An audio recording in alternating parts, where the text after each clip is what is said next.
we're going to talk about language arts for middle school, specifically 8th grade. Now, I know language arts is sort of broad, includes so many different subjects: writing, grammar, literature, spelling, vocabulary, and you could include different things that you may be pulling from other subjects. So I want to share what we're using today and just encourage you that sometimes just trying to simplify and helping them to be independent, preparing them for high school is where you want to be.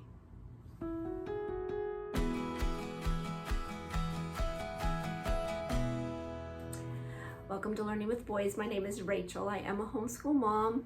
18th year we are in. I am on my last, and he is in 8th grade. I have 3 older boys. My third just graduated in May, actually. So right now I am sharing all things about my 8th grader this school year. I have done several videos. Actually, the one that graduated, I started when he was in 9th grade. So I have several videos of high school and also my journey of my son now since 4th grade. So if you want to know what we have used in the past, check out my channel.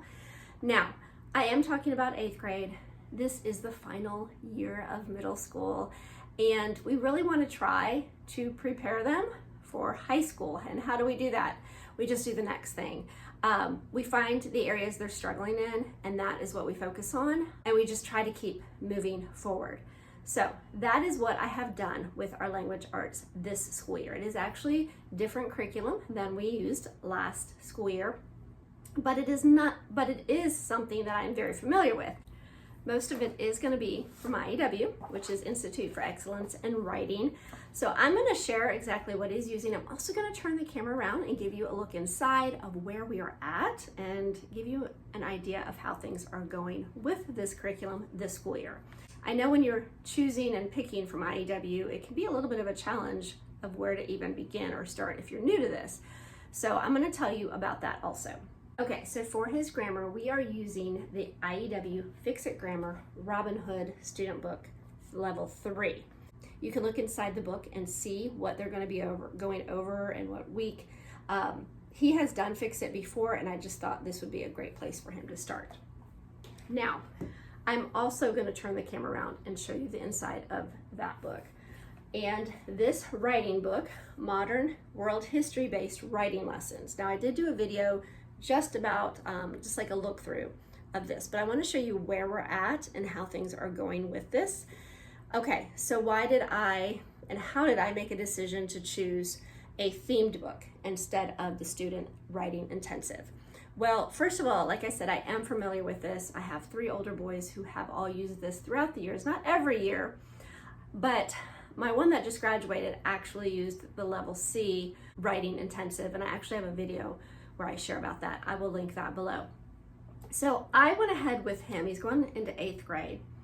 He has done one other themed book, and that was in 6th grade, and we really just went through it slowly. We didn't actually even finish it, but he did fine. He understood the process of it.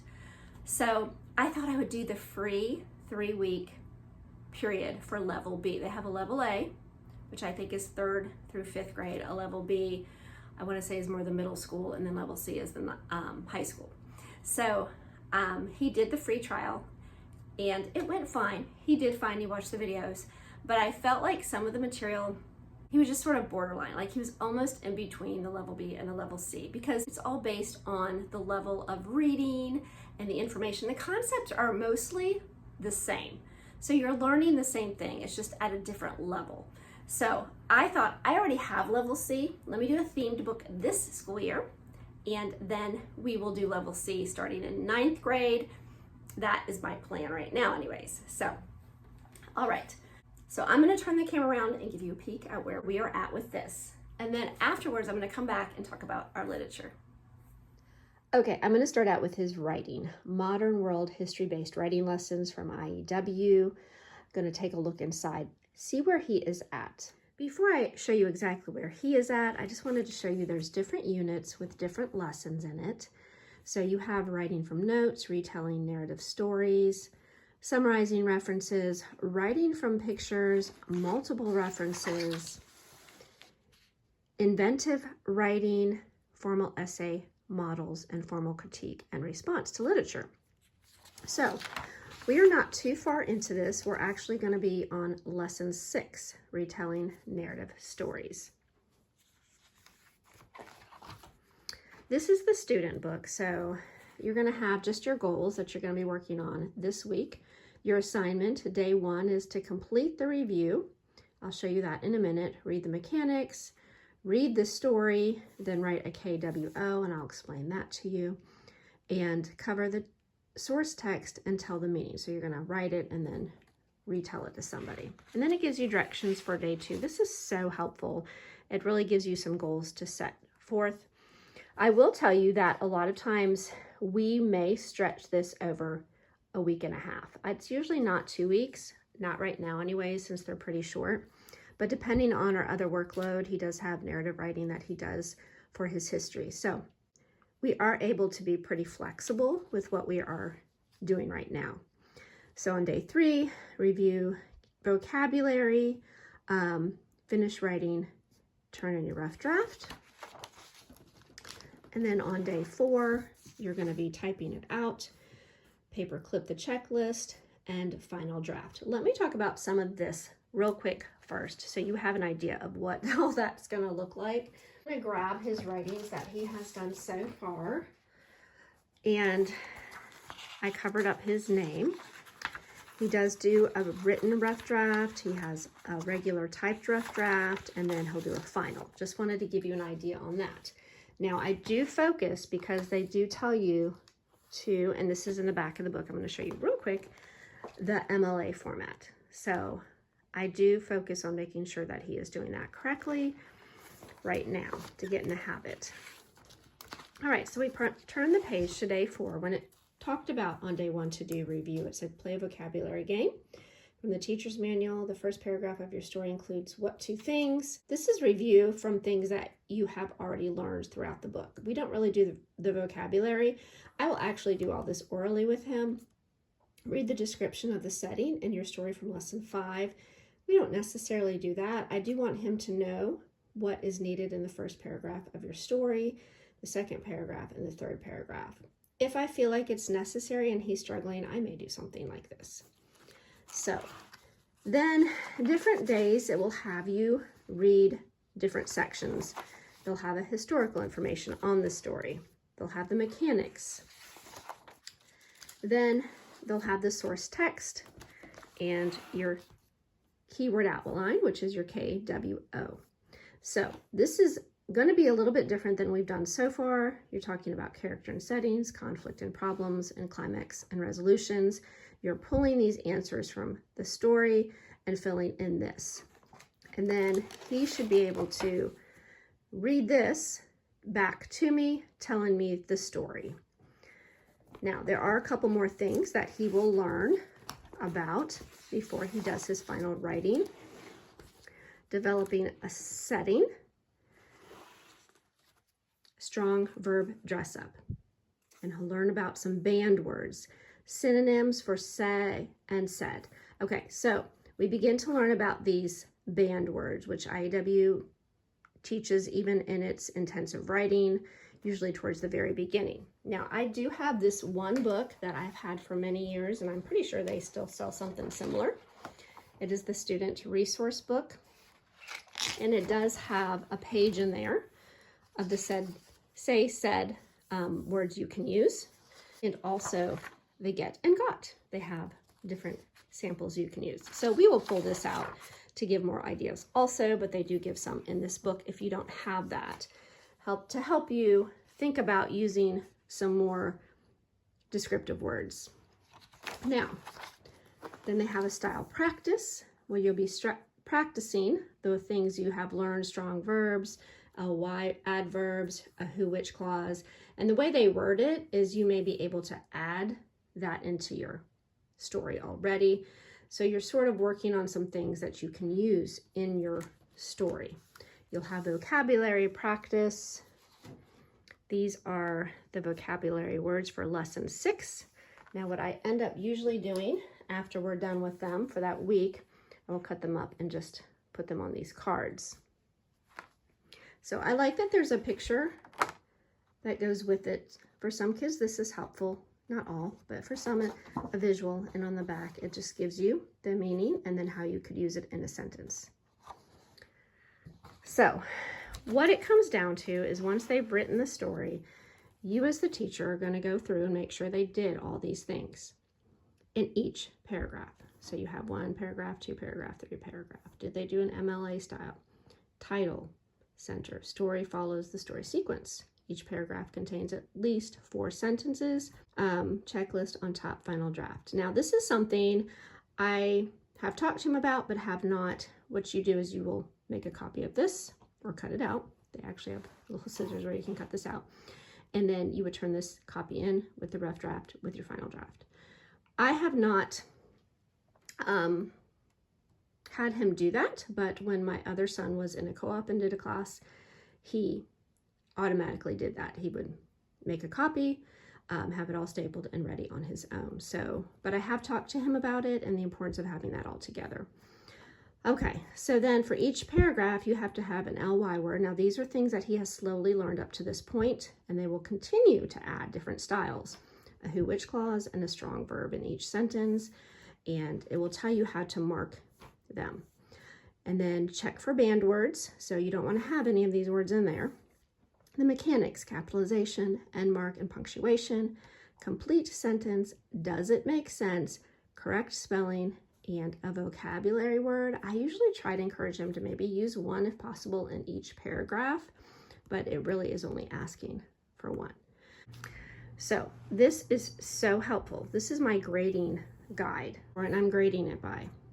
So far he has not had any problem understanding this particular history-based writing lesson book. Okay, I want to show you the grammar real quick. I have done probably a couple videos on this in years past. A few of my boys have used this over the years, so we are familiar with it. Now I'm going to open it up, just give you a quick look. This is the student's book. I'm probably not going to take the time to show you the teacher's guide today, but at the beginning, gives you an idea of what they're going to be doing. Gives you some editing marks, helpful hints. There are fix-it cards that we do have, and I highly suggest, especially if this is a program that is new to you, they're very helpful with the question-answer flow, with the parts of speech, and things like that. And then this is what I said, sort of tells you, and you can look this up online, where each parts of speech is introduced throughout the book. So there you go. And there's also some vocabulary words in this. Now, I'm going to probably not show you his writing, but I will show you a sample of a student page. But before each lesson, which is 4 days a week, there's 4 days a week for each new concepts. This is week 3. So this is what they will be learning about. They can read this on their own. All of this, the teacher's guide has everything that's in the student's guide except for the answers, and there will be some gray outline that will explain more detail, especially when you're talking about the answers for the student. Adjective, capitalization, and then on the back, they're introducing the who, which clause. So I wanted to share that with you. I'm sorry I'm flipping around so much. I just know he doesn't want me to show you all his work. And then I was going to skip ahead of here to where he's about to start, which will be 8, I'm thinking, right? Yes, week 8. So here they're introducing, which we've already talked about, the adverb. Now we're talking about the adverb clause. So this will probably be definitely new to him. Most things so far he's been pretty familiar with. So, and I think he'll understand this because we have done it before, but it's been a while. So, and then this would be his first day 1 of that week 8. And what he'll do is he'll go through, there is always a vocabulary word. We don't emphasize them too much unless I think it's a word he's not familiar with. I feel like compared to his writing, I think in the writing, we more tend to use those because they're more new to him and really dress up his writing. So, all right. And then he will be marking these different things, and it does tell you how many, which is very nice. And then some things he'll have to fix with capitals or commas or end marks. Now, at the bottom, they can rewrite the sentence correctly we do that sometimes, and sometimes we don't. It just depends on the week and the day and how much writing he has already done. But I think he gets the skills pretty well. So that is how we end up doing grammar right now. Okay, before we talk about these new guides that I am using for the first time, Progency Press, I want to talk about something that we just started in our morning time that actually has to do with literature a little bit. And it is a book we just started, so I don't know my full thoughts on it yet. It's Teaching Literature Through Art. And so far, we are just taking little steps at a time. It's just introduction, which I thought was very well written. Gives you the different literature components or genres they'll be talking about.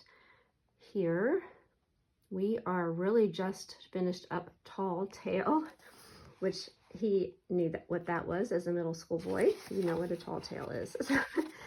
But it has gone well. I love how they start out really talking about your point of view, first person, second person, and third person. That was helpful, especially so I feel like it's been helpful in his writing and his art. You can use this to really almost as a full curriculum, because it gives you ideas, encourages you to write something, but also encourages you to draw something.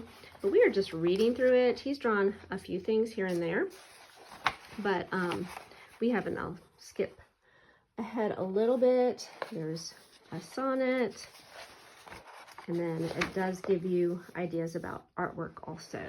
But it's talking about all the different genres and what they're really, I guess, what they mean, and then how people have read from past because of the descriptive writing that was so well written that they're able to articulate it and draw it out. So I really think that is one reason I like the book, is that it's really emphasizing that. So just something that we are reading little by little, just a section every few days. So okay, I just want to mention his literature. I picked 2 books that with a literature guide that we were going to at least start on, and I would go from there of what we would add or do extra. So we have started with this one, which is the Swiss Family Robinson, and this guide from Progency Press. Now, I do like these guides, but we really did most of it orally. So I will tell you that there's a note to the instructor, which is helpful. I like how they talk about the novel's author, and then they really just get into suggestion for pre-reading activities. We didn't do any of that. We discussed a lot of the terms, maybe even looked them up.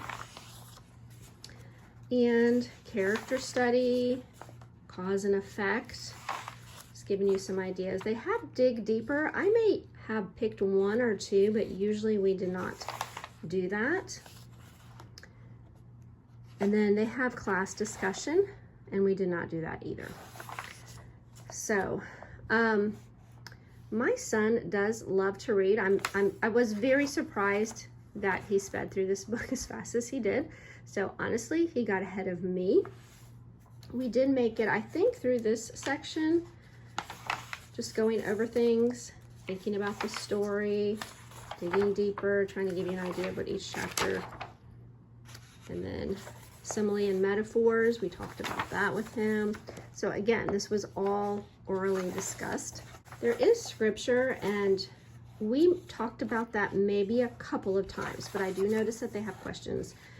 Every chapter, several questions wanting to relate to scripture and biblical things. So we really got down to the very end. I just picked and chose what I wanted to discuss with him, because I asked him after, I don't know, maybe a week, because usually it's like I think about 4 chapters. He told me he finished it, and I was like, what? So he got ahead of me. He said, Mom, I'm sorry, it got to the really good part and I couldn't put it down. So if you have one that likes to read, you really have to stay on top of it. This is the next book. I'm sort of excited about this book. Okay, so I actually wanted to just talk about the bronze bow and the guide we're going to use the Progency. So we haven't started this, and I say that, but I'm actually doing some of this video throughout this day. And in the earlier video, I was showing the inside of the books, and we had not started this, but we actually did introduce this book today. So I want to share how that went and how that works. So in the guide, and I showed you in the Swiss Family Robinson guide, there is at the very beginning a note to the teacher, a synopsis, which is really just an overall idea of what the story is about the author, which is always very interesting of where they're coming from, and then the background information about this story. So that is very helpful, especially reading a book like this. This was new to him. He's never really read anything like this. He's all into like historical fiction and battles and things like that. So it does, in this guide and the other guide, it gives you ideas for pre-reading activities. And there's several different things that you can do. Now, we didn't do any of those, and we probably, well, I say we won't, but one of the ideas was other groups mentioned in the Bronze Bows, the Maccabees and the Zealots, and maybe you could like look them up and write a paper about them. We're not going to go to that extent because we do have writing and literature, and he does narration writing for his history. But we did go ahead and look them up. We talked about them. I actually found a video and we watched about that story.